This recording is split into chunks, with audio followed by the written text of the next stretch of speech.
Sinambo setiap hari, khususnya hari Senin ya. Senin dan Sabtu itu rata-rata 80 sampai 100. Semua kunjungannya. Dan yang berkunjung ke sini untuk saat ini lebih banyak batuk pilek. Batuk pilek dan keluarnya infeksi saluran pernafasan atas. Iya. Lebih dari 10 ya. 80. Ya, lebih dari 10. Karena kan itu semua ada ke poli gigi, poli KIA, poli anak, poli umum. Ya, barangkali musim juga dan tidak lupa juga karena sekarang kan ada peningkatan kasus COVID. Sehingga bisa jadi terjadi penularan dari situ. Tapi ya kami karena tidak melakukan tes karena hanya baru sehari 2 hari, ya kami hanya menganjurkan untuk melaksanakan protokol kesehatan saja dengan baik. Isolasi sih, cuman maksudnya tidak kemana-mana, terus makan yang baik dan menjalankan protokol kesehatan.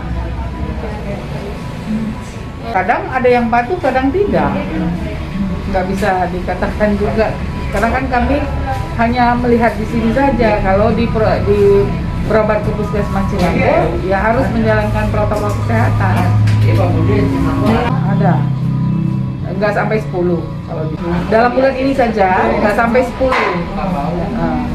Ya rata-rata sih varian yang baru Omikron ya.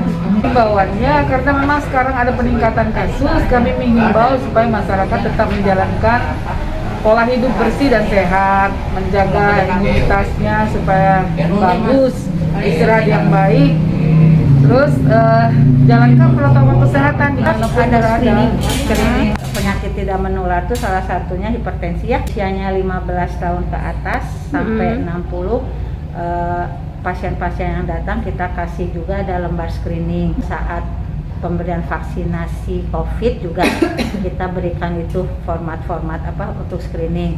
Kita kemarin juga melakukan screening di Dinas Perhubungan, apa ya keluar juga ya. Terus ke sekolah-sekolah juga kita yang 15 tahun ke atas kita screening hipertensi. Dan yang datang ke puskes yang di atas 15 tahun kita kasih lembar screeningnya.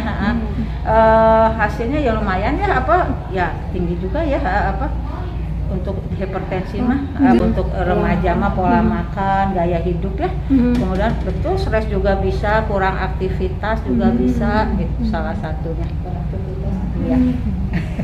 Tuh, yang kurang gerak ya, apalagi kemarin pandemi mah apa PJJ-nya kan di ini aja. Terus pola makan kalau kata saya apa lebih asin, minuman yang manis kan ya. Boba ya, manis-manis kan. Enak sih. Buat remaja kalau kita sih anemi juga ada ya, banyak anemia banyak. Kita dapatnya kalau penjaringan ke sekolah ya, banyak tuh anemi. Ada juga sih tapi ya jarang lah ya, masih termasuk jarang. Berarti yang paling tinggi itu hipertensi dan anemia? Untuk remaja. Untuk remaja? Ya bisa dibilang begitulah, anemia, hipertensi ya gitu.